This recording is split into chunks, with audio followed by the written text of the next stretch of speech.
I say this every time. It's another episode. It How sure many do we is. have? Like 100, over goodness. 100. Yeah, we're in the triple digits now. Yeah. But it's Yeah. only our third YouTube. That's right. And you guys are killing it watching us on YouTube. We appreciate you so much. Want to encourage you also to comment, down in there so we can chat with you and you guys can give us ideas or anything about our guests, questions, anything. But today, our recording, it's Volunteer Appreciation Month. It sure is. Yeah, it's very exciting. Feeding Tampa Bay can't survive without our volunteers. Ev, tell us about it. Gosh, what is it? Over 4,000 volunteers a month. We have so many programs. People are here sorting in the warehouse. They're helping serve at Trinity Cafe. They're out putting food in cars at mobile pantries. I mean, we really are a volunteer-run organization. We're so grateful. And, the Fooshees are a great example of that. People who are just incredibly dedicated because it's fulfilling. They get to make a change in the world with their own two hands. They do, and their time is sometimes more precious than dollars. All that money that's saved, because we have 4,500 volunteers that help us. Yeah. We also want to encourage you, wherever you're watching or listening from, there's a volunteer space that fits you. That's right. And our guests are going to introduce you to the many different options. But this is one of our longest sit-downs around the table, and we want to let you know that you're going to get to know Mike and Kathy, and the importance of that is you really need to know who they are. Because of why they serve. They don't only serve at Trinity Cafe. They're changing lives all over Tampa Bay. Yeah. And it really comes from life experience. Yeah. Some of that will resonate with you guys, and some of it will be enlightening. So we really want you to enjoy and really listen to one of the most amazing couples I have ever come in contact with, Mike and Kathy. Yeah, here we go. Fooshee. What's up? We are so excited to have you. Jeremy, I'm calling him out right now. It's not Fooshee, Jeremy. And you know them better than I do. So it's Fooshee. Amazing rock star volunteers, which we'll get into. But both of you guys just came back from an amazing trip that I actually knew about. So I was monitoring media, seeing things going on where you went. And I'm like, oh, no. But there's no oh no. Where'd you guys go? France. Paris, France. Yes. Paris. Yeah. We were in Paris the first week, and then we spent 2 weeks and a few days in a town called Tours. Okay. It's spelled Tours, but they pronounce it Tours. Got you. Southwest France. It's in the Loire Valley where all the chateaus are. chateaux. The king's chateaus. Oh, wow. See, I really need the Airbnb contacts and all of that. Because we were thinking about planning a trip early summer, similar to where you went. And I was just like watching everything that was going on in the news. And again, I was feeling for you. So tell us, let's start by telling us about the trip. It's, we have a funny story. The first day, we were able to manage to get to the train station. We had a nice young lady help us get our ticket from the train station using a train and the metro. So we get on. We've been to Paris before, so we know how to read the metro maps. So we're figuring it out. We get on the train, get off the train. We have got 3 stops or 3 changes on the metro to get to our Airbnb apartment. We get to the final one, and we can't find the metro stop. I mean, we just can't find it. They said it's there, but we can't find it. So we're going all over the place looking for it. Finally, I go down the stairs, around the corner. There it is, Metro 2. So we go down to Metro 2, and we're trying to figure out which direction we're supposed to take this metro train. So Mike asked one of the workers there which one we should take. He said, this way to the right, and the train's right there. So Mike goes, go ahead, get on. So I get on with my carry-on and my backpack, and I turn around, and the guy is going, no, no, no. And so the doors start closing very slowly, and the worker runs over, and he's trying to keep the doors open so I can get off. And I try it from the inside, but the doors close right on my finger. So, yes. And the train takes off. So now I'm on the inside of the train with my finger sticking through the door. And Mike's still there, and I'm gone. Which hurts, right? The finger hurts. Yes. That hurts. Yes. It's not it's not nice a fun. thing. It's not a fun feeling. So I'm saying to all the people around me who have no idea what I'm saying, because I'm like, help me! My finger's stuck in the door, and they're looking at me like, We don't know what you're saying, lady. Oh no, but they can see, so they're like American. Oh yeah, stupid American. She's got her finger stuck in the door. So finally, I'm looking around like, please help me, please help me. And this nice young man comes over and he goes, pop, and he pops it out. So it's okay, it hurts, but it's no big deal. That was on that side of the train. Yeah, Remember, now, Mike, we want to. Yeah, what was happening for you? Okay, Because I'm your wife panicked. just disappeared. Yeah. And with the finger on the Out the outside. door. I can see it. I can see the finger. And it's like, and she's got a Welcome to panic. France. Oh my gosh. And of course I'm the schlepper. I schlep luggage. That's what I do. Official job title, yeah. And in grocery stores, I push the cart. But I'm watching that, and while she couldn't get attention, I got attention because I started screaming at the top of my lungs. Right. And big American making noise is probably not unusual, but I was panicky. 5 different people in uniforms. These are the uniforms of the train station. Appear around me, and they're and as you're going by, I'm like, her fingers out the door. You can see her fingers. They initially it was panicky, but then we tried to get some information. They said, "Can you call her?" And I'm like, "We just got here. I'm underground." And then she texts me on WhatsApp and says, "I'm at this station." And I showed them that one. They said, "This train, get on now. It will take you there." I said, "Thank you very much. Bye." And that's when we arrived. When I arrived, the train, the metro. I see her, and it's like, this is the first day. And, in the back of your mind, you're going, what do you do on your first day? Lose your wife. Yeah. And I see her, and she's got that, and she won't admit it, but, she did miss me for a minute. Look on her face. And, of course, I teared up like a baby because I found you. But that was the first day, and every single day was an adventure. Oh, I love that. And I love that you guys mentioned WhatsApp. That's a great tip that if you're traveling to have that, because otherwise you are underground, because this is kind of an underground. Right. You would have found each other. We know it. Yeah. You guys are like this. And we traveled before, so it's not like we're totally Right. stupid Americans like they probably thought we were. Just launched off on the wrong foot on that particular day. Right. And you were in the airline industry, right? Right. For a number of years? Yes. Okay, so you've traveled extensively. Pretty much, yeah. Yeah. I mean, I haven't been to a lot of countries, but I've been to quite a few. But we've been to Paris before, and another city called Rennes in Paris. And Toulouse. And Toulouse, yes. Okay. Yeah, so yeah. we did You guys are going to give me all the tips after different the show. trips. I'll let you guys know in the comments on YouTube, like all the tips that they shared with us.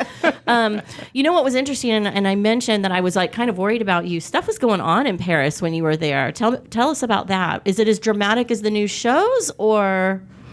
I would say yes. I mean, Really? yeah, because If you're there and you see it, you need to avoid it, and you can, because it's such a large city. Oh, okay. But there were some violent moments there, and we just stayed away from it on the other side of town. You could not stay away from the garbage. The garbage stacking men up. were on strike. Yeah. So there was Yeah. garbage piling up on the sidewalks.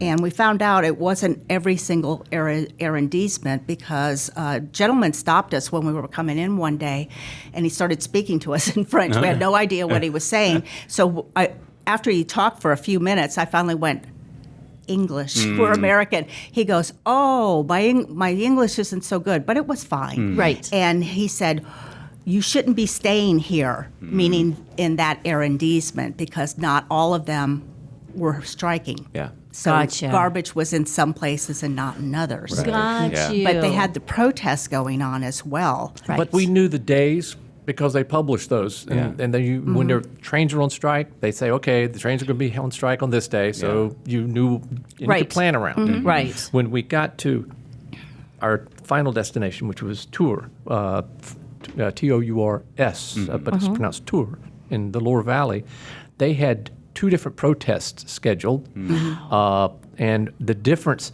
between the protests in Tours was more along the lines of a social gathering. Oh, okay. And people We got a walking day with off of cigarettes. work. Right. And a Big glass city of versus wine. sweet banners. town. And literally, Yeah. I'm not making this up. Yeah. We walked through one of the protests because we needed to get some groceries, and the grocery store we wanted to go to was here. over there. So we walked with them for a minute, and they were just talking and sitting down over here. And it's a bad day. Yes, yes. You're on strike. They all were sitting in the cafes having Drinking their wine. drink Yeah. and for the day. So it was a totally different vibe Yeah. in the Yeah. tour versus Paris. Right. But Yeah. then again, Paris is the capital. Yeah. Right. That's where all the, and if you're going to The make changes. epicenter. Yeah. Yeah. But when we got there, it was fun. It was Well, the good news is you came in on, the Americans, and then the other gentleman couldn't tell that you were American. So, hey, you kind of warmed up and fit in right away. Yeah. well, our clothing, we'd planned for, we'd looked at the weather, and so our clothing, we were planning for lows of 45, highs of 65. So that's a good Florida winter. So Yes. that's layers. Yeah. You just wear layers. Right. Well, it was more along the lines of lows around 30, highs around 55. Yeah. Okay, that's a little different. Yes. That's an extra layer. So Yes. you wore an extra layer, but it's still, that's the look. And when you go there, that's the look. The French Everybody's are wearing, layering. too. You just wear a hat. Blend over right it, in. go So on. stylish. Well, I was y'all. wearing this one jacket, and then I put my little Florida coat over it, which doesn't keep you very Yeah. warm. And I felt like the Michelin man, or the little boy in that Ralphie. Christmas Ralphie. story. With my arms. Yes, I can't move. Like his little brother fell down. He's like, I can't get up. Come back, Ralphie. No, it was, man, the biggest thing for us, and we really love to shop for food and grocery shop, is the markets.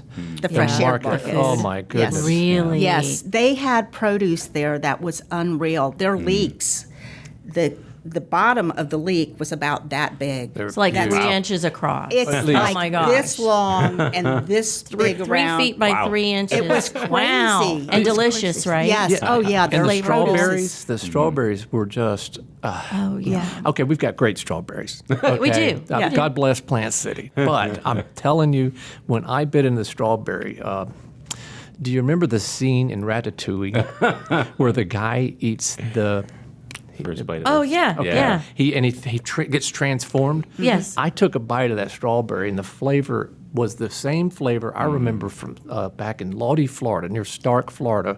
We would go on the weekends every now and then and pick strawberries back in 65, 64. I was a little knothead.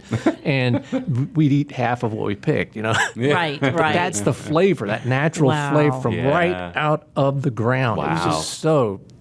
And it must be apple season because they had a whole, just big long station of crates of apples. And you watch the price go down on the white asparagus. Oh, yeah. The white asparagus was just like... And they were huge. Yeah. Everything was like magnificent. But that's the fun part about going that's to your these favorite towns. part, You go Right. in, yes, yes. It's the food. eating. Yes. What's so, and I think this can resonate with everyone, is what's interesting is a bite of a piece of fruit took you back to a childhood memory. Yeah. That's Yeah. how important food is from health. Yes. But it's also about kind of who we are. It's how, Right. even in another country, which is kind of my point. I wanted to talk about your travel, so if people could get the sense of who you are as a couple and how you talk and interact and how you cry when you see her coming out of a train. I'm a big baby. Okay, I'll admit it. What's wrong with that? Again, that even in other countries, how important food is, and, Yes. and access to fresh food, and you walking up to it, and it's really a magical experience, kind of like our farmers markets here. Right. Very different. This is home. Right. But our farmers markets take care of folks too. Right. But 1999, you guys have just like the most amazing story. First part of you being here is because you're wonderful volunteers, which again we'll get to because it's Volunteer Appreciation Month.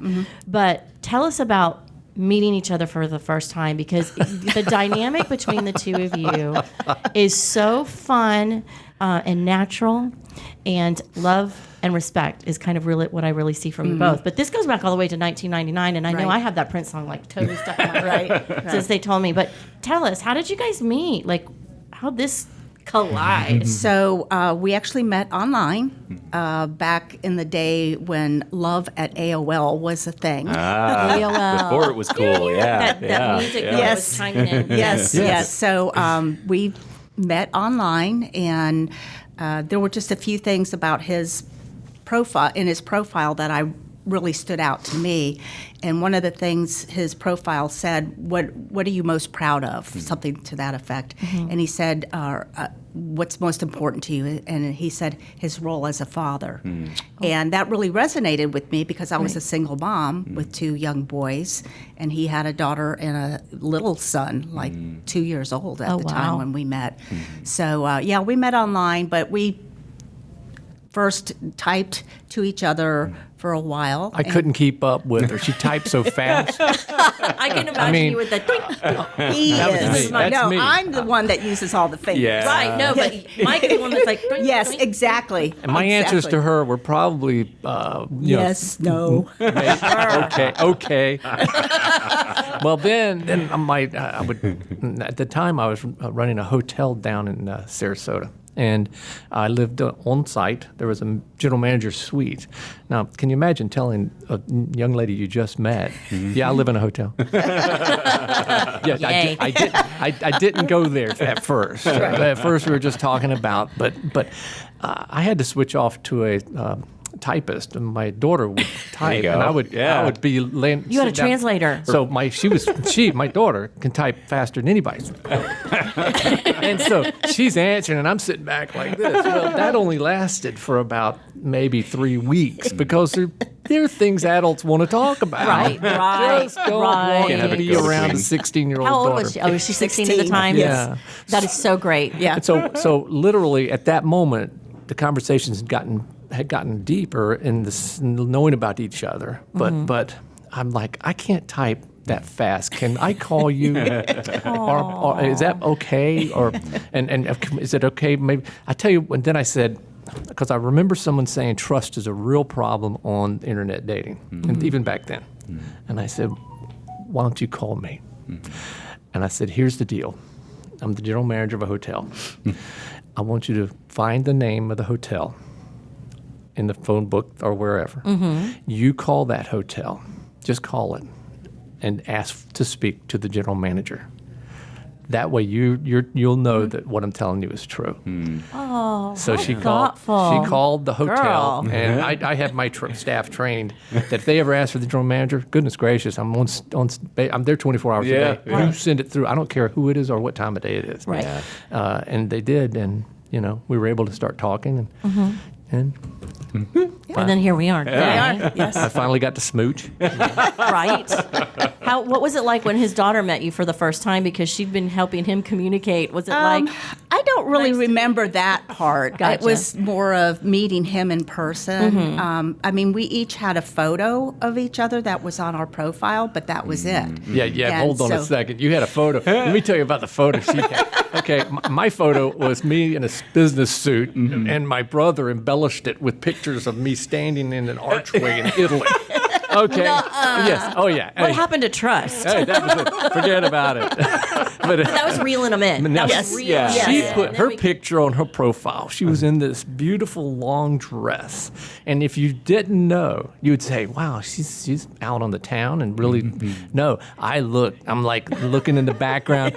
She was in a cafeteria of a school. She was at a function for her boys. Had to be yeah. either that or it was a church reception hall. Yeah. One of those two, and I'm Yeah. like, I like. And she won't tell you this part. I will. I told her, I said, when can we smooch? And she's As like, soon as we met, he said that.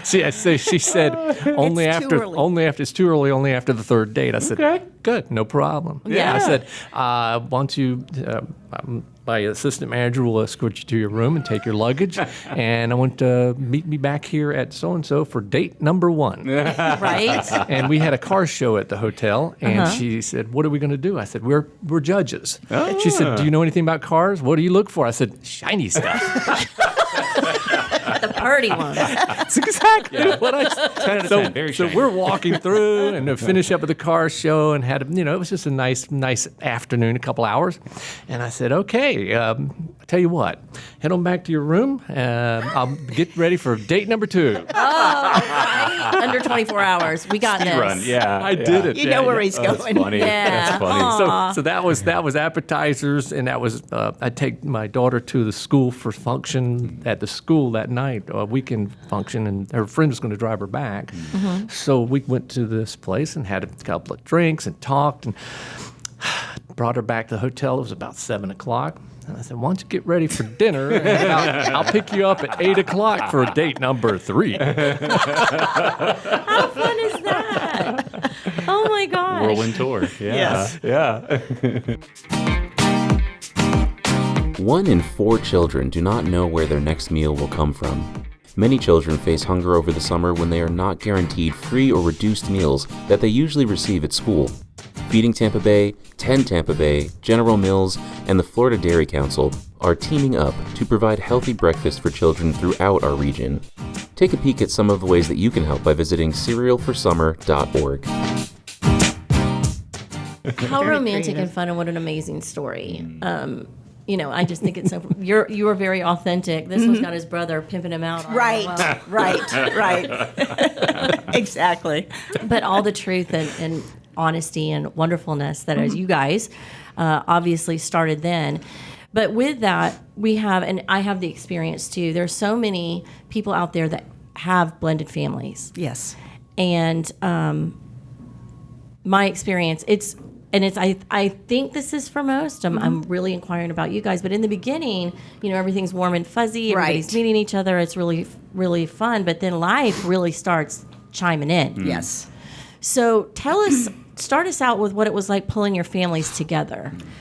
It was interesting. I mean, we were in separate cities, so I had weekends off, but he worked those weekends because that's what you do in the hotel business or the restaurant business, which he had been in. Right. So most of the times I traveled to where he was living and bring the boys one weekend and not bring them the next The weekend. kid-free weekends. Yes, the kid-free weekends. So yes. We all know about those. So that went on for about a year. Okay. And I was like, man, I knew I loved him. Right. I mean, I fell in love with him probably that third date. Right. But Which you did get the smooch, Yes, right? we did get the Yeah. smooch on that third date. He earned the smooch. He I'm did not earn gonna it. But after about a year, excuse me, my eyes are tearing up here. After about a year, we were like, this is getting old. Let's put the families together. So his daughter was living with him at the time, and Shane was with him every other weekend, like my boys were. So he's like, well, you've been with your industry, which was the airline industry, for about umpteen years, and I've only been at this hotel for a year, so let me move there. You have more to lose than I do if you moved. So he moved to the Tampa area, and he was my paramour because we started living together. We weren't married, yet, but eventually we did. Yeah. We got married in 2004. Okay. But yeah, there were lots of good times. The boys all got along really well. They were each 3 years apart. But then you introduce the oldest, Julie, who's 16. And at first it was all good, but then I guess, her feelings were kind of like, my dad's moving on again, and he's. I really want him to be with my mom, not another woman, I think that's- and so that was tough. There are people that feel the same. Yes, in their lives. It is a tough spot to be in. so it was a rough spot there, on and off. So, you just do the best you can. Yeah. There's no parenting guide out there that says this is how you do it. Right. There are, but they don't really know. Right. It's not. It's every situation, and the thing is, and it's a difficult thing to do, is to when you're frustrated, but you've got to sit back and you've got to think about where this child is coming from. Exactly. Which you explained right away. Right. You recognized, and it's hard to keep that temper, if you will, but you have to because you love this person that Right. you're with. This is a shining star in their life, right? So it's kind of like a dance, if you will. And me, I wasn't really, when Julie was living with us, I was kind of the full-time mom to her. But Shane wasn't with us all the time, so I was the part-time mom. Right. Whereas with my two boys, Mike was the full-time dad. Gotcha. So it's really, the dynamics there are very different. And Things how can you get a little squirrely sometimes. yeah. I know one way to put thing it. we Yeah. would do is we always had dinner together. That was our Right. thing, just to, again, revolving Around the around table. food, Yeah. but that was the time that we would sit down and Mike would say the blessing, and Nick, with his sense of humor, as soon as we were done praying, would always say diggin' chicken, no matter what we were eating. So it could be something totally not chicken, but he would always Right. say diggin' chicken. Good to have traditions, Yes, you know. yes, yeah. So that was our tradition of sitting down to a meal together at night. That goes right into usually one of our questions is your favorite memory around the table. Yes, And it seems your nightly meal. yes. But is there a particular meal that you guys enjoyed? Is there a particular moment that stands out for you that was impactful and special with your family around that table? Oh, boy. Clearly, chicken is on the. Chicken, yes. He Might be one of the favorites. Is He there was a anything good you can eater, think so of? he always liked that. Let me interject. I think it was more of like a family reunion. We would get together at Crescent Beach, and you said chicken because my mom she would fry chicken for 3 days straight. Wow! Oh, wow, to And cover. bring all this chicken, and most of the chicken would be gone within 5 hours. Ooh. Oh, 'Cause yes. the There'd be family tear into it. 25 people there just Yes. So this particular chewing on it. time, had Dad passed? I think No, already? he was- Dad was still there. He was still there. So we had relatives from Texas, from all over, and my nephew Paul and I had talked to my mom and gotten the recipe on exactly Okay. how she fixed. So my nephew and I, we had like 6 condos we rented for a week and a half, 2 how weeks, fun. and so now we set up those fryers. What are they? Yeah. You know what I'm talking about, with the legs and they're about this deep, and we had about 4 of them. Fry daddies. But Right? No, the old fryer. The skillets. Skillets. The old Oh, skillets. okay. the electric skillets. Oh, okay. That had Yes. a lid. Yeah, to go exactly. on it. Gotcha. Exactly. So we put newspaper down on the tables, and we did it outside. It's about 90-something degrees. That's hot. And he and I are just we rolling it, putting in flour, doing it. The key, my mom said, the key to good fried chicken is don't turn it twice. You fry it on one side, Y'all and then you listen fry to it on that. the other. And she said, make sure Yeah, you it turned taste out the good. flour before you put it on the chicken, because it has to be Yeah. salted just enough, because you have to taste it, but not too much. Yeah.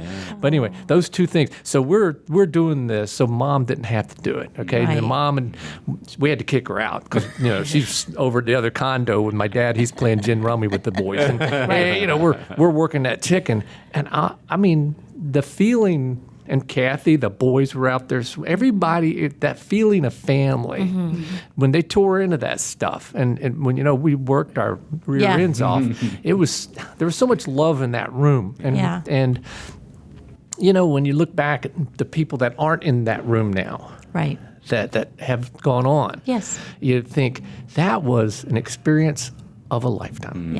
Yeah. Yeah. That you'll never forget. That No. brings you the Great joy. memories. No, and Great our memories. and I think she said it best when she said to me, we were driving back from one of our trips, and this is a few years before that, but she said, your family has accepted my children as their own. That's a beautiful. Yeah. I've experienced that. Yes. Yeah. And It's is lovely, yes. There's no greater gift, I don't think, for a mom. Yeah, yeah. So that's amazing. So loving, yes. Yeah, it was Yeah. it was dynamic because we'll never be copied. It was just so Right. nice. Yeah. Right. But anyway, that you asked, and that was that's my Yeah. take. No. And of it still course. lives with you. I mean, even though you may not be able to repeat it, it's never going to leave. Like that feeling that you Right. have from that. you Right. know? No, and Yeah. I know I have what is that? My background is in hospitality management. Okay, 40 years in hotels and restaurants. I feel like if I see a dirty table, we're in a restaurant. Sometimes I'm like, Right? but even with that, it's like I still want to treat people in our home. They're our guests, but I want to. You still have that, and that was big in our That family. heart for it. Yeah. Anyway. Yeah. Yeah. That's pretty amazing. So tell us all about the kids. Like, where are they now? You know, some of them have had 2 houses. Some of them have just had that one house. Right. Where are all the children now? Talk to us about that. Do you have tissue? Yeah. So Mike can tell you about. I'll let him tell you about Julie and Shane. Okay. And they're both doing great. And my 2 were the middle, so they were the bookends. Right. And my 2 children were the middle Yes. ages. So Chris is in the Navy. So Okay. he's currently stationed at San Diego, but he's on loan with his ship right now up in Washington State Oh, near wow. Seattle. So they're refurbishing his ship. He's been in as well. He joined Well, the day he turned 18. the day he Really? turned 18. I think he signed up for Wow. and he wasn't sure which one he was going to go into, whether it was. He wanted to go into the Air Force, and I said, "Why didn't you join the Air Force?" Because he didn't tell us. He went Oh, and wow, signed up. He ouch. was still a senior in high school. wow, wow. Yeah, Man. he signed up without telling anybody. Yeah, but he talked to me about a week before, and he asked me if I was choosing between I didn't know that. which one would you pick? Secrets And I said, revealed right I here, said folks. the number one service you probably, and I wasn't in the service. I just talked to my friends over the years. Right. The number one service would be the submarine service, and you're too tall. He said, why? I said, because they got the best food. I said, the second best, back to the food second line. branch, and this is true. The second best would be the Navy, because they have the best food. There you go. I said, everybody else, remember, you're going to eat MREs. And he said, what's an MRE? You don't want to Oh, know? we have those here. We We do. have those here. They're interesting. So I'm sorry. Yes. That was a question he'd asked. Yes, Oh, but he joined okay. when he was 18, and he's 33 now. So he's been in for quite a while, Yeah. and so he's going to do his 20 years and probably retire and start something else. So first of all, out of the gate, because I like to be on the shoreline or you at least see it.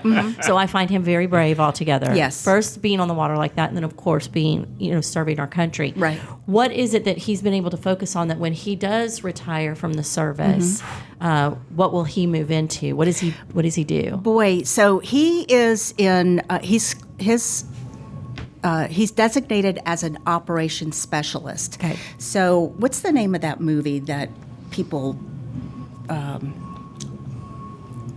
would recognize the place? I know. So anyway, Battleship. Battleship. So if you ever see Okay. the movie Battleship and they show the interior of the ship, that's where all the computers are Yes. and all the radar, and it's dark and it's very cold in there, Right. but that's where the decisions are made. Yes. That's where he works. Gotcha. Yeah. So he's got a very high level of security. And when he first got out of boot camp and did his bit as far as going to school, then after 6 months he was ready.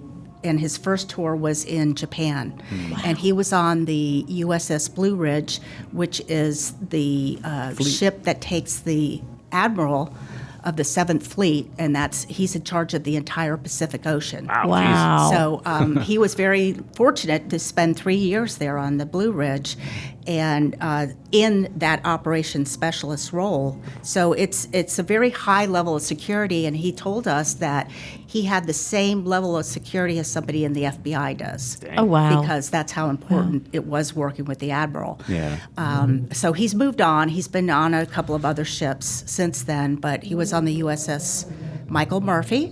It was the newest destroyer at the time, and he spent a couple tours there in Hawaii Okay. on that ship. And We had to go visit him a couple I of know. times. we had to go We visit. had- We had to yeah. visit him It's in terrible. Hawaii. It's terrible. I have a cousin that's been in the Navy, forever, and he's pretty high ranking, and he's been in Yes. Hawaii most of it. Right. But he's submarine. So it was very cool because he said,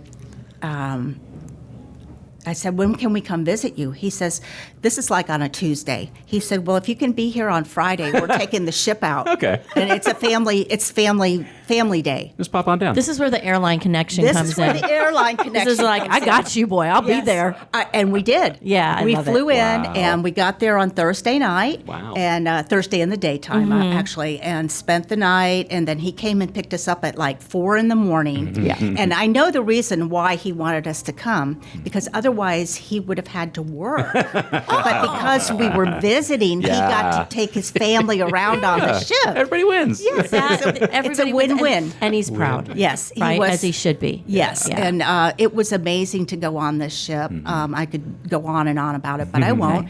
But it's another really cool story to talk about, right. and so proud of him. Right. Yeah, oh yeah. I can't imagine how proud yeah, you would I'm be of having 18 a years child old. in the You don't know what you want to be when Right, you grow up, right. really. But he knew. He didn't know, so he went into a role that he, I don't know what he's going to do when he gets out, but I know he's trained as a firefighter. He is also he's training. Oh, goodness. What do you call it? Air traffic control. Okay. Yes. He could probably do that when he gets Wow. out. He's He's got advanced training going on right now. That Gotcha. he's actually I think He's he'll flying be a as plane he fl- remotely. He's flying full-size planes remotely. Yes, not a drone. Wow.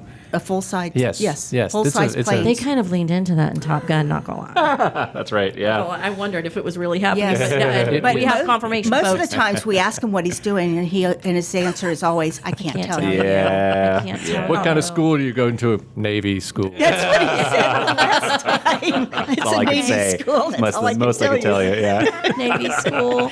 So let's flip flop a little bit. Tell us about your children, Mike, and then Kathy will come back to you. Okay. Tell us about where you're. Julie. Where are you? Julie, And I Shane. got Julie and Shane. Shane's now, he's 26. Goodness gracious. Yes. Wow. How did that happen? Isn't that painful? Yeah, he was It's 2 at the weird. start of We this met. story. He was 2 or 3. Yeah. Right. Julie's 30. Is she 30? She's 38. Wow. Yeah. Wow. Yeah, Julie's, wow, she's a character. She's something else. I love her to death. There's a lot of times you don't like your children, but you can't stop loving them. I mean, Right. I'm really proud of her. She's a forever student. She is. She's right now. She's in. She's been in Edinburgh, Scotland for about 3 years now. She's working on her PhD.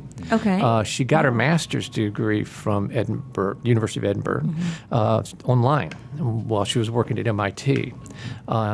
She really was a story, and one of those things where you hope when you say something to your child, give them some advice, you hope they'll listen. Years ago, when she was out of school and graduated from the University of Georgia. She didn't have a job. She stayed with us for a short period of time, and I set up conversations with several people that I consider my friends. This is part of my personal network. And I asked if they would just talk to her. And I said to Julie, I said, just talk. I told them, don't hire her. Right. Just talk to her because she's got questions about the world and different things. One of the people she talked to, because I'd been the food and beverage director at Lowry Park Zoo for a number of years, and the food and beverage director at Mosey. Okay. One of my favorite characters at Mosey was Dr. Judith Lombana. Dr. Judith Lombana was head of education and had huge connections at USF. And I said, she went and talked to her, but I told her, before you go, take a Diet Coke with you. She said, what?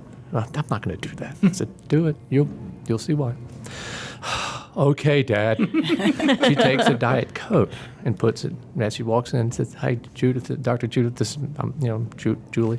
She said, your dad told you to bring that. Well, it was a Pepsi house, and so that means we didn't have, so she loved, I know about that. Coke. She loved her Diet Coke, and I would Right. always bring her, once a week, I'd make sure I brought her some Diet Coke. Right. Because she was, she was Dad a special tips. person. Well, that led to her befriending Julie and then hiring her anyway. Wow. And Julie started working at the museum, and they started working on things, how to get grants. And Julie learned how to function that way. They actually did some huge work there. They invited Shane to come in as a kid to test out some of the theories because they were doing crowd theory, what exhibits work, how to attract more people to a certain exhibit. Oh, wow. They that information and they published it. Julie's name is on there with Dr. Lamana, and that's in the Smithsonian. Oh, wow. So that this was is big stuff. Big That's stuff. amazing. So when she didn't have a job now, she called me up and I said, "Here's the deal. It's going to take you a while to find the next level." And sure enough, she called me back about a week later, 2 weeks later. She had an offer from the Smithsonian, MIT, and someplace else, big places, to come and work because of that grounding. Yeah. Right. So she went to MIT. She worked at the MIT Museum for a number of years. They paid for her master's. NASA called, and so she went to work with NASA in Houston. And that's when the pandemic hit, and they cut positions, and they had to shut down areas where she was. And I don't know how she did it. I have no idea. I just know she made it to Scotland, and she's getting her PhD. That's amazing. Shane is talk about a character. That boy is something else. I don't know where he gets that from. Shane was when he was 2.5 years old. I got a call from his mom, and I was opening a hotel in Gainesville, and this is literally just before we moved in together. And I was opening this hotel, the University of Florida Hotel and Conference Center, big place, and she called and said, "Shane's really sick." I said, "Meet me. We'll go to this clinic." Clinic was closed. So we went over, and thank God we did. We went to a part of Shands, which they had Shands Hospital. Yeah, Shands part of Hospital, Shands yes. across the street from Shands. It's another part of it. The guy that was there on duty for that weekend, the emergency room head of the physicians, was the pediatric head of pediatrics at Shands. He looked at Shane, said, "Hold on a second. I'm going to walk him outside. Come with me." Walks outside in the sunlight, holds him up, looks at him, and says, "You don't want to hear this, but we got to get him into the hospital." They took him into the hospital because it was jaundiced. He could see the different colorations. Got him in the hospital. Within about 6 hours, Shane was now in pediatric intensive care, and they weren't know if he was going to make it because they were diagnosing him as the earliest diagnosed case of E. coli in the United States at the time. And it turned into a syndrome called HUS. Hemolytic uremic syndrome is what the real disease is. He spent a month in the hospital, and it was touch and go in the beginning. Wow. And Kathy and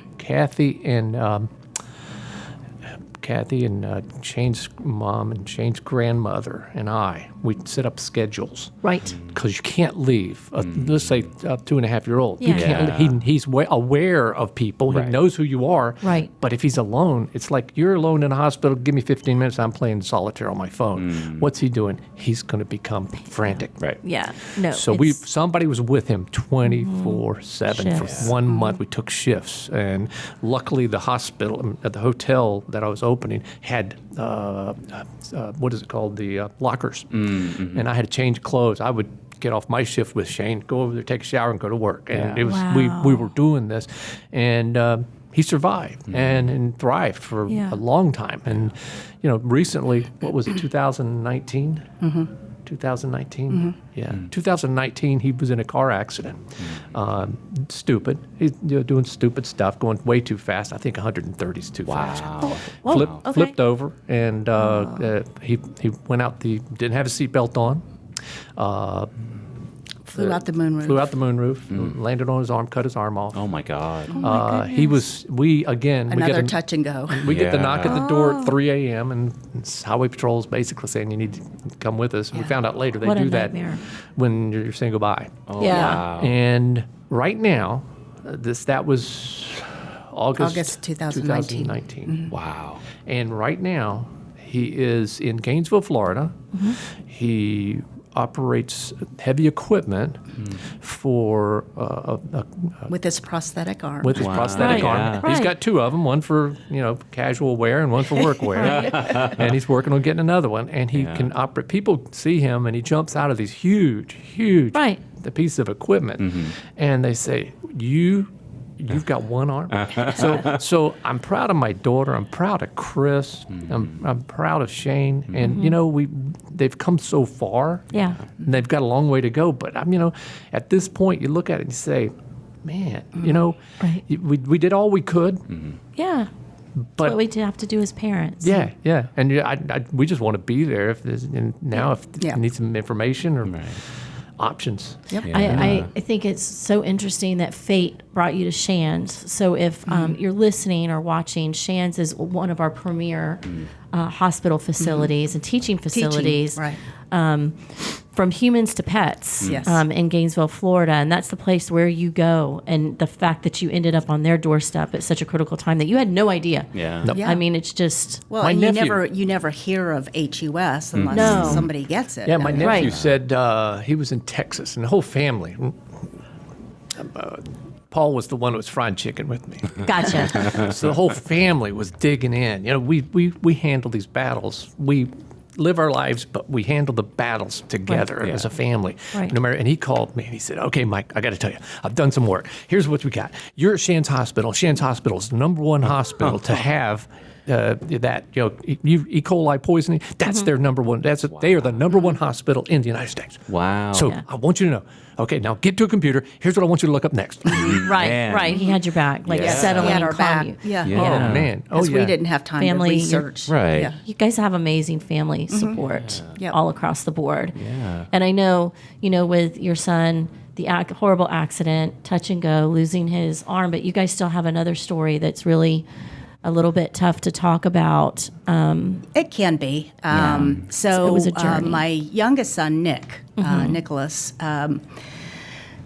he had struggled through his whole life. When he was young, he had ADHD, so did his brother, so did his dad. So we kind of know where that came from. And it was always, being at school, being at parent-teacher meetings. It was always a struggle in school, always a struggle. Yeah. Getting him to do his homework, without him dropping the pencil 29 million times. Their attention is just taken away. And he didn't like taking the medicine for Right. For ADHD. I would find it underneath the rug or, other places. But, he'd go to school and try to function without the medication. And Chris had it too, but wasn't as severe as Nick was. So Nick had kind of struggled through school, through elementary school, and he got into middle school and started experimenting with drugs. And we knew about it. We found out, he was smoking pot, and tried to do our best to, get him away from the kids he was hanging out with. I used to follow him when he'd get home from school and, go up to our neighborhood park, and that's where he'd meet his buddies at.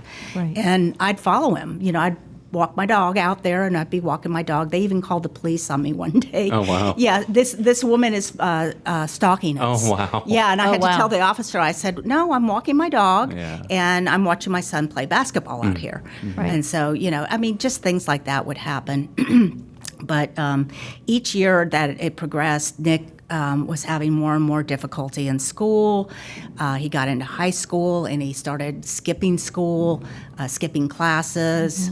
His grades were, D's and F's. He just wasn't doing what he was supposed to be doing, and getting into a lot of trouble.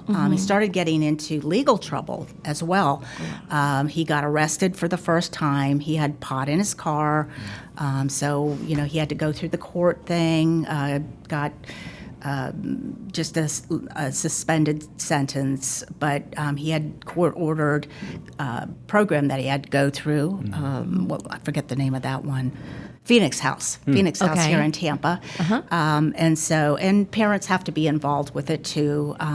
So that kept going on, and it kept getting worse. I mean, he got arrested so many times, and it got to the point where, we couldn't help him. Right. We couldn't help him anymore. And his drug habit turned into addiction. And so there were many times that we would have to tell him, you can't live in our house anymore. We're afraid of the element that you're around, and you're going to have to go live somewhere else. And so Which had to be one of the hardest moments for it you. is. It is. I mean, it's hard to tell, kick your own kid out of the house, Yeah. number one.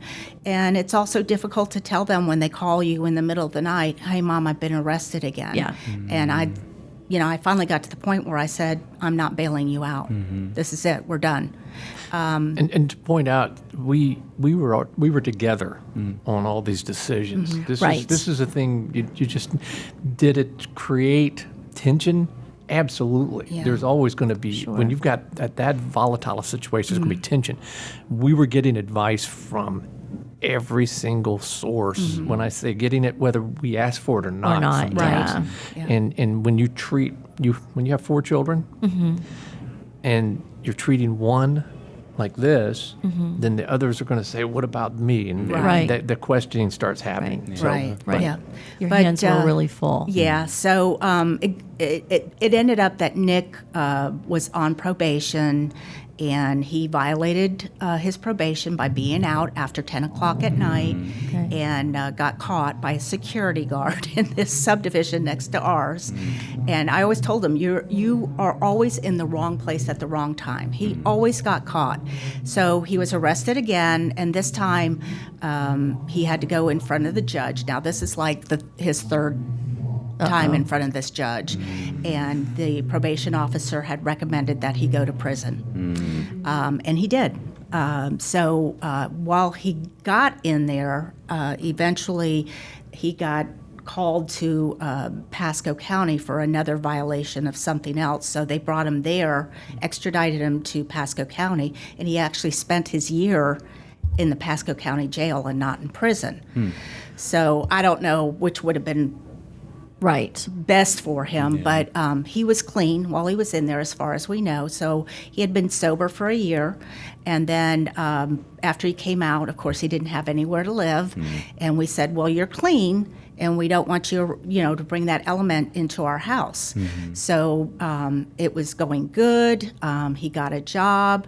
He was working as a roofer, which is about the only job you can get when you're a felon. Right. They give them, and the chances to work. conversations that he and I had, and that you had with him, we would talk about, and we were actually smiling Right, because yeah. we were seeing our son. Yeah. Right. Yes. And Yeah. and I call him my son, and his dad even told me, later that he couldn't have asked for a better stepdad because I didn't know how to. But Yeah. the conversation, he was human. Yeah, it was like the Nick we hadn't known as Right. an adult. You got him back. Yes, yep. And so about 6 months after he had been out, I knew he was going down to his friend's house and smoking pot. And I said, "Nick, this isn't the road for you. You can't handle this." "Oh, yes, I can. I know what I'm doing. It's not a problem."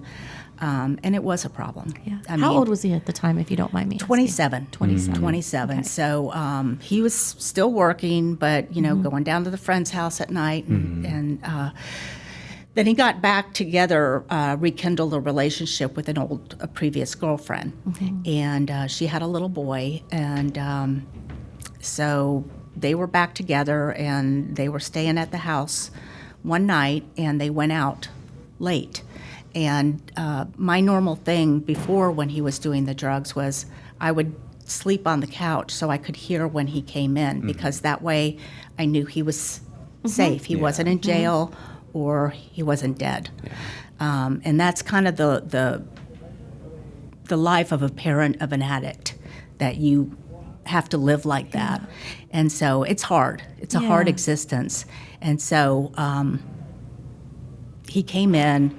I could hear him in the bathroom upstairs, and he was violently sick, violently sick. And so they both claimed, he and the girlfriend claimed, that they'd stopped and got some roller food from a 7-Eleven, and the food was bad, and that's why they were sick.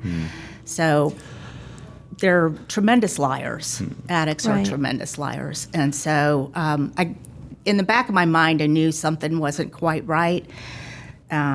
So he was also bipolar. He got diagnosed when he was an adult, and he was going through a manic session and got into a huge fight with a girlfriend. So we took the girlfriend to her sister's house with her baby, and Nick was going through his manic session. So he went back out that next night. And so the morning of, it was March 4th. Of 1999. No, 2019. I'm sorry, 2019. I heard him come in, and it was 5 o'clock in the morning. And I thought, he was really sick last night, and he has to go to work. It was Monday morning, and he's got to be out the door in about an hour. I better go check on him. But it's 5 in the morning. I'm exhausted, so I fall back asleep. So about an hour later, I woke up. It was 6 o'clock, and I thought, let me go check on him. He needs to be heading out to work. And I go up and I knock on the door, and there's no answer. And so I open his bedroom door, and he's slumped over on the bed. He's sitting up in his bed, and he's slumped over. And so I'm like, Nick, no answer. And I go over to him, and I touch him, and he falls over on the bed. Oh, my gosh. And so he had done heroin. Oh. And the needle was still in his hand, and the belt was on the floor. I got Mike, called 911. Yeah. Mike came up and started CPR, and paramedics came, He and was they still worked warm. on him. He was still warm. He was still warm. Wow. Yeah, and we could hear the breaths, but it was too late. They couldn't save him. Yeah. So he passed away, and I found out later that the drug, the heroin, was laced with fentanyl. Yeah. So that was tough. He didn't know there's fentanyl in there, by the way. That was Right. that was a We asked- I think that's what's happening to people. We asked the girlfriend because she Poison. was with him when he Yeah. bought it, and she said, "I said, did he know?" And she said no. And there's kind of a little humorous.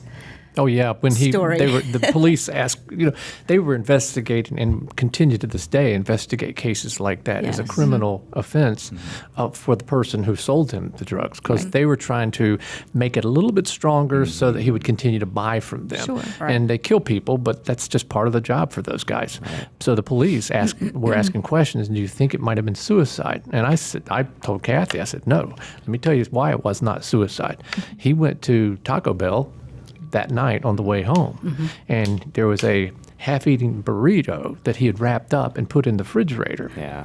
Right. So if he was going to commit suicide, he'd have left it on the counter. Yeah. Right. Right. Right. Because He was- wouldn't have saved Right. the Guys, Right. guys know guys. Okay? Yeah. We're gonna finish that for you. Yeah. So Right. our son did not commit suicide. He was in our case, we believe he was murdered. Yeah. Surely. Yes. And I know that's a Poisoned. rampant problem. Yes, it is a rampant problem here, and we got involved with a support group. Can I tell you about that real quick? I would Okay. love for you to. It's another volunteer thing that, Yes, that we starts do. leading into your volunteer work Yes. and really what your catalyst was. Exactly. So, there's always the silver lining, I guess, to something good can happen out of something bad.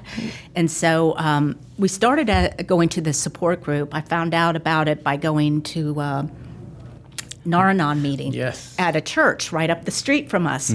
And after I told Nick's story in the meeting, and there wasn't a dry eye in the room, of course, and because they're all have living addicts that they're Right. dealing with, and I come and tell the story about Nick. And after the meeting, this lady came up to me and she said, you might want to check out this support group. It's for people that have lost a loved one to a drug overdose. So it's a very specific group. And man, have they helped us. I mean, we've been going now since 1999, probably April of 1999. 2019? 2019. I'm sorry, That's okay. 2019. You gotcha. We took you I met back him. to meeting him. That's just You his- that's can't her get favorite away year. from it, right? That was the very best Right. year moving Yes, forward. that's like a decade, 2 decades before.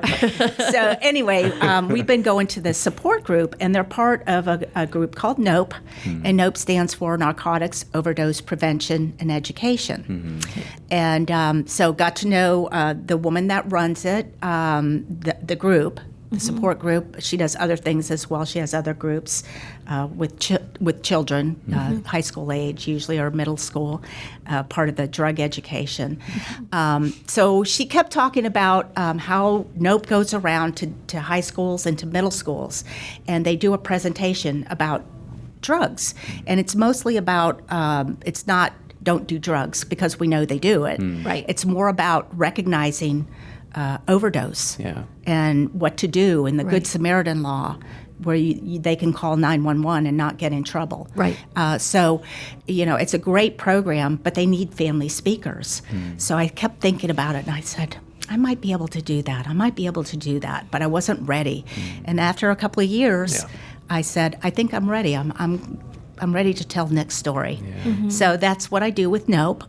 We usually have it, there's different speakers. I'm not the only one, but I usually go about once a month during the school year and do a presentation, and they have a family speaker at every one of these presentations. And the kids, I mean, they can be they're kids. They're Right. going to talk, or they're going to squeak their chairs or whatever. But I remember the squeaky chair one. It was a middle school, and the chairs are squeaking. The chairs are squeaking. The chairs are squeaking. And you're just like, stop already. Right. This is really, really hard And for I you get up too. there to tell my story, and when Yeah. I get to the part of the story where I tell you where I find Nick in Yeah. the bedroom, no squeaking. Wow. It was completely silent. Yeah. So I thought, that's, and I'm getting goosebumps just telling you I this. just did too. That is my main goal here. If I can reach one child Right. and help them or help one of their family members from dying from a drug overdose, then it was totally worth Right. Nick passing so I Right. can share his story. He continues to Yes. help folks. Yep. Yep. So you ask about our kids. It's a story. It's a Well, story. well, and I think, obviously everyone's story is unique, but it goes to a really solid relationship between you two, because we know Right. statistics with tragedies. Oh, yeah. A lot of times those relationships will fall apart. Yes. And when we met you for the first time, seeing how absolutely united you are and your friends, Yes. and above that. And I found that really the basis to how you also were able to get through something that no mother should have to. Right. Is because you had someone to help you in those He was moments. my rock. He was. He was my rock. And not everyone has that, but those No. that do should be really thankful for it. It Yes. has really gotten you through, and now you're saving kids. I was going to ask you the question of the response when you're in a room, and I really didn't have to because Right. you just came through with Yes. it. Yes. And I just think it's so important. So, and you continue to do that, and you probably always will, because it's feeding your soul, Right. Like a little piece, right? That I Right, would imagine is absolutely. missing. It's It's- feeding that soul. Yeah. So, you came into our world Yes. at Trinity Cafe. That's how we've met you. We've mentioned Jeremy. Yes. Didn't get your name right. Not gonna let it. I'm not gonna let it go. But tell us how you transitioned from there to Trinity Cafe. We actually started Trinity Cafe prior to Nick's passing. So Okay. we started, it goes back to, it's something that I've wanted to do. I've wanted to feed the homeless. Right. But I wasn't, I don't know. I wasn't really drawn to doing to me, like the soup kitchen kind of a thing. And one day I got this flyer in the mail from our air conditioning company. And I opened up the flyer, and they had volunteered at Trinity Cafe. And it talked about how Trinity Cafe serves the homeless with dignity and respect. We serve them like they're in a restaurant. And that touched my heart. And so I reached out to one of my work friends, and I said, and we had talked about volunteering for our company, through our company, but doing it as a service. And so I said, I found the place. So we signed up and we started volunteering. And it was really great because the company I worked for, United Airlines, gave you credit.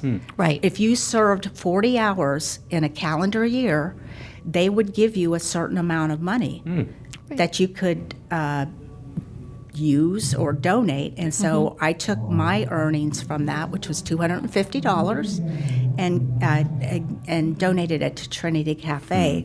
So that's when we started serving there as a group, and it was just once a month. But then we retired. Yeah, I and- remember that conversation. Yeah, we retired, and she's like, "Okay, so I it's not think we gonna can be go once a month not once a anymore." month. We should be once a week." I said, "All right, whatever."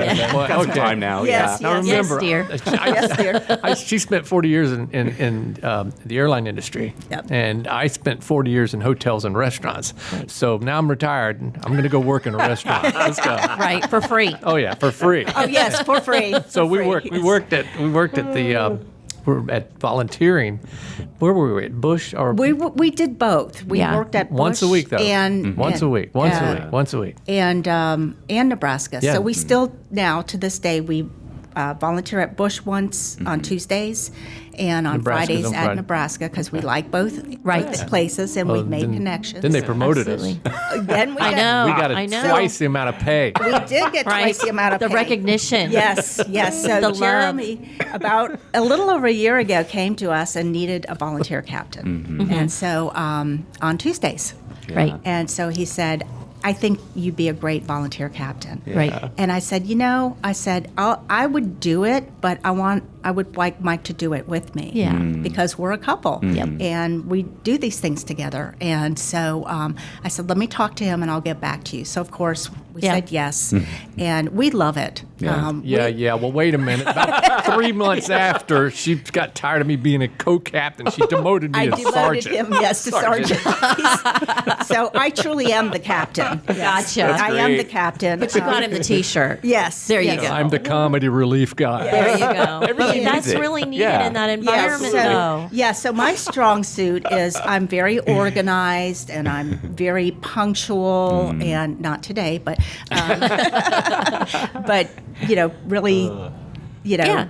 have those organizational skills and working in a hospitality industry. And what's Yeah, my that- strong suit? That customer service, Yeah. comedy relief. She took a second. Comedy relief. No, get that. I need those boxes that are up there. Yes. Okay. Yes. Can you move all the Yes. cats? It's like Yes. herding cats. Height. Yes, height is a big factor there, and strength. Well, yeah. Yes. If I can't lift that box of oranges. And there was the story, I don't know if you guys plan to tell us, but when we first met, you told us the story about you preventing the fight at, I believe it was the Nebraska location. Yeah. The Yes. very upset gentleman that came in. Would you mind retelling that Well, story? we're talking about we were outside, and we were doing drive-through there, and the gentleman came by and wanted us to give him a meal to go as he walked by, and Kathy said, Sorry, we can we can't only do that. Right. do drive-through meals like that. You can go inside and eat. And he said, well, I've already eaten. I just want to take another one.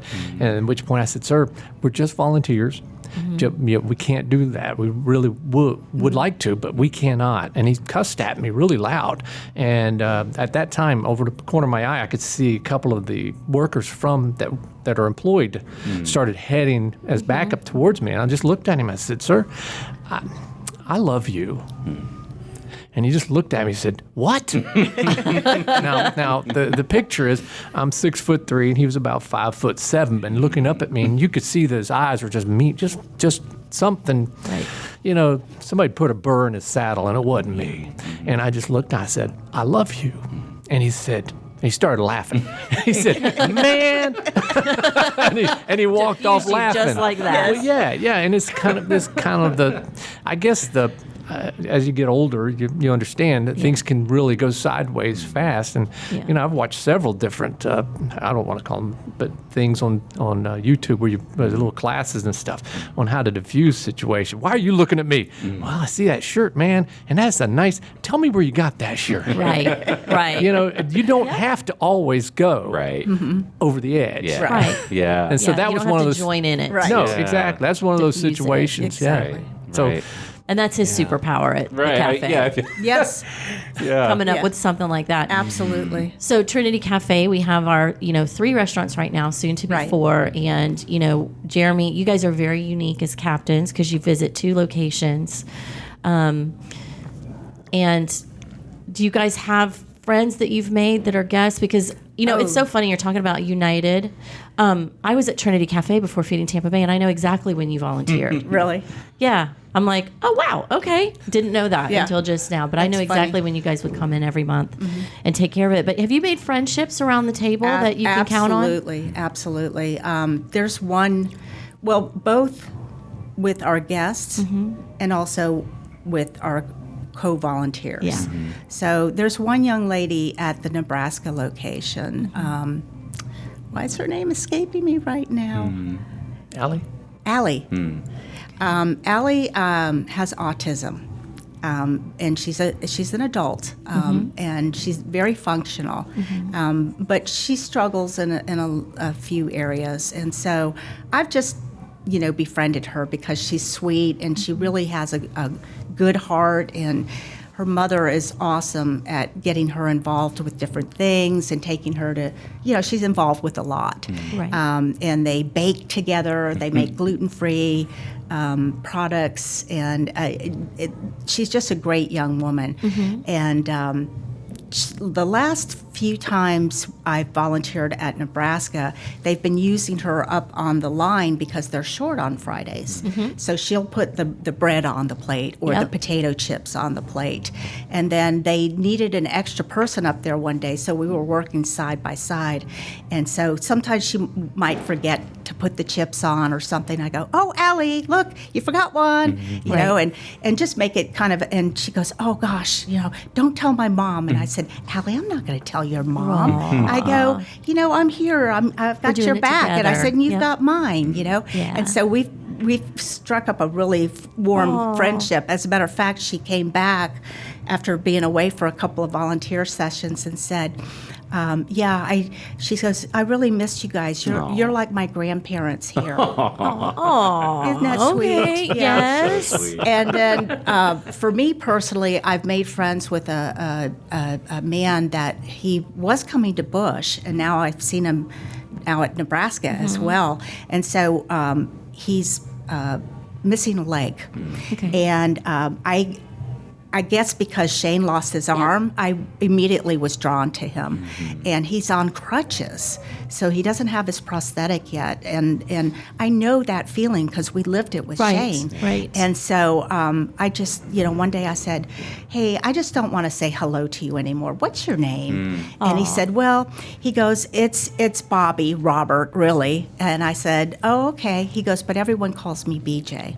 And so I said, "Well, I'll call you BJ because I want to be your friend." And so anytime I see him, whether he's at my table or not, I'll make a chance to run over there and tell him hello, how you doing? The last time I saw him, I go, "When are you going to get a prosthetic for that leg?" And he goes, "Well, I have to stop these infections first." And we know about that because we lived it with Shane. So it takes a while till the infections are gone, and they have to go through all those antibiotics and things before they can get it. And so when I saw him that last time before we went on vacation, I said, "BJ, would you do me a favor?" And he goes, "Sure." I said, "Would you give me a hug?" And he gave me a great big bear. I mean, he's as tall as Mike, and he gave me a great big bear hug. So I was just like, I was in heaven. And that's really twofold. It's probably the best part of his day, knowing our friends that come to the cafes. Yeah, I hope so. It's the best conversation. He's getting an incredible Yes. 3-course meal and a friend. Yes. Right? Yes. I mean, there's nothing better than that for all of us. Right. So you guys get this great joy, right, from volunteering. Tell us about that and give some advice on someone, and it doesn't have to be at a food bank, because we have viewers and listeners that aren't even in Tampa Bay. Right.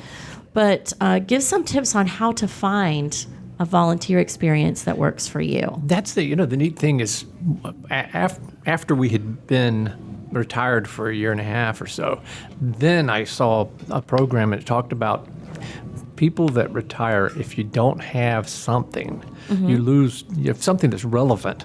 You lose part of your life goes away because you're relevant. You were showing up for work 8, 10, 12 hours a day, and even though whatever you did, and somebody else is doing it now, you're not. And what are you concentrating on every day? Right. And this made sense for us. And it's like when you ask, looking for something that makes.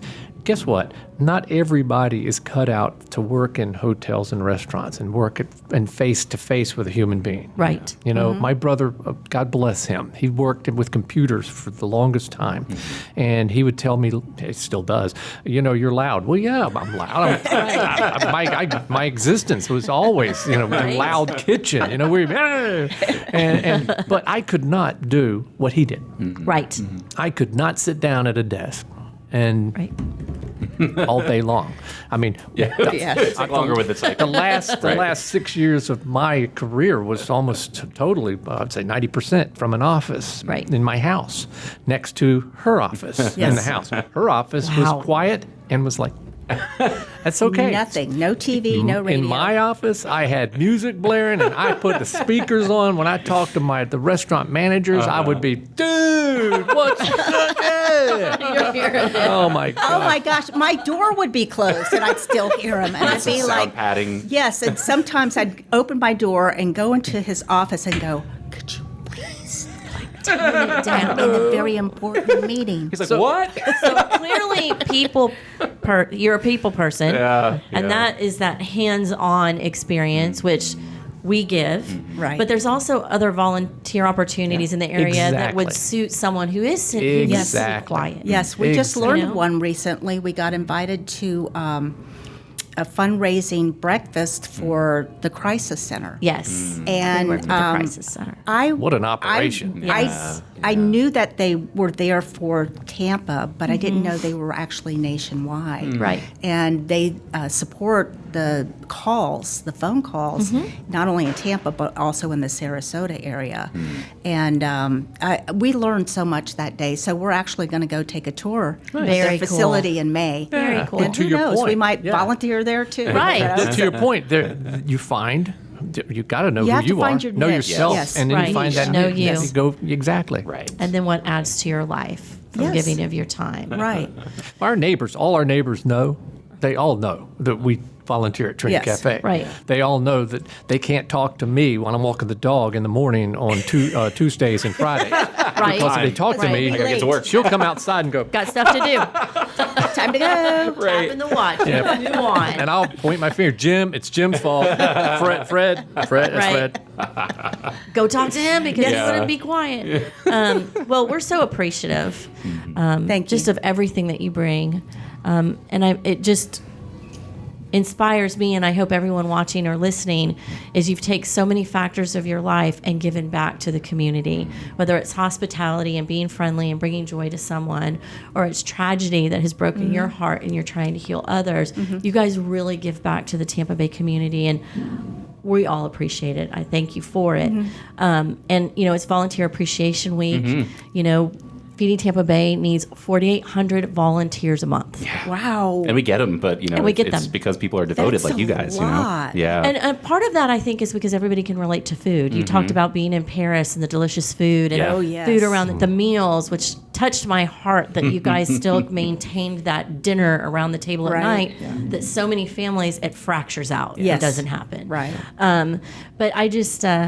it's just wonderful to speak with you guys and get to know you even better. I didn't even really actually know that I knew you until you mentioned Trinity Cafe and United.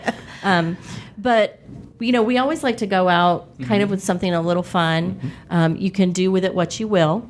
But it's imagining yourself at a table. Okay. And who you guys would bring to a table with you. It could be somebody who's here now. It could be somebody who's famous. We've had politicians at the yeah, table. quite a variety of guests. So you could really be broad with that, and it's 3 additional people that you're adding to your table. Who would that be? Just 3? Just 3. Unfortunately, it's a small Just table. 3. Small table. Well, I think with the pandemic, and we got our dog a month after Nick passed away because I needed something, a diversion, and I have 4 dogs, friend. Don't even. so you need that diversion, and Yes. he really has been our service animal because golden retrievers, they just have that personality. They love you. Yep. He gives us hugs. He literally stands up. He's 100 pounds, and he will stand up and give us a hug. Yeah. But because of him, we've met a lot of neighbors in our subdivision that we never Right. met before. So. Oh, wow. Well, that's an interesting thing too, and our support group it's very, Right. towards one area. Yeah. And the reason why that's good is because people don't often talk about that problem. Right. It's not an open window, and our neighbors wanted to hug us. They wanted to say something. Right. But how do you? I mean, when someone passes away, we all get tongue-tied. Or We do. even the tragedy with Shane. Yeah. Some Yep. people didn't know what to say. Right. You know? But when we started walking our dog, people would say, "Oh man, Jackson's such a great dog. How are you? Tell me, Right. how's it going? How are you? I what would can we invite do?" some neighbors that I feel are close with. We could call them friends, not just our neighbors, but I would probably want And to have and Jackson Leanne. there, too. Yeah. Jim and Fred. and Nancy, even Yeah. though she doesn't eat regular food. She'll tell you she eats like kids' food. Oh, wow. I'd have to have like Cheese pizza. Yeah. she'll do pepperoni, but You do like a kids menu version kids for her. menu Right, for her right. would be appropriate. Okay, she we can would do tell that. she would tell you that herself. Yeah. We could definitely do that. And that's the second question is what would you serve? Obviously, one of your neighbors is getting the Pepperoni Tito's. pizza. Yeah. Yes. What kind of pizza? Totino's, of course. Totino's Of course. pizza. Yes, she'll get that, and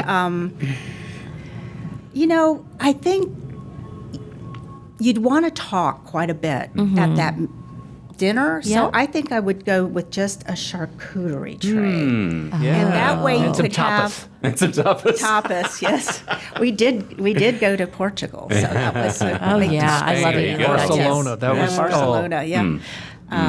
Yeah. But just So you something could just simple. nosh. You could nosh Yeah. and Yes. talk. That's great. Nosh and talk, which is my favorite. I don't know if it's inspired from my days as Lunchables for myself and my kids, but I'm telling you, I'd rather have a charcuterie board any day. It's than a adult meal. Lunchables, It fancy is. Lunchables, It's gourmet. And it's very popular Yeah. right now. It Absolutely. is, and it Very has been. popular. So it's Yes. kind of staying that way. Yes. Yeah.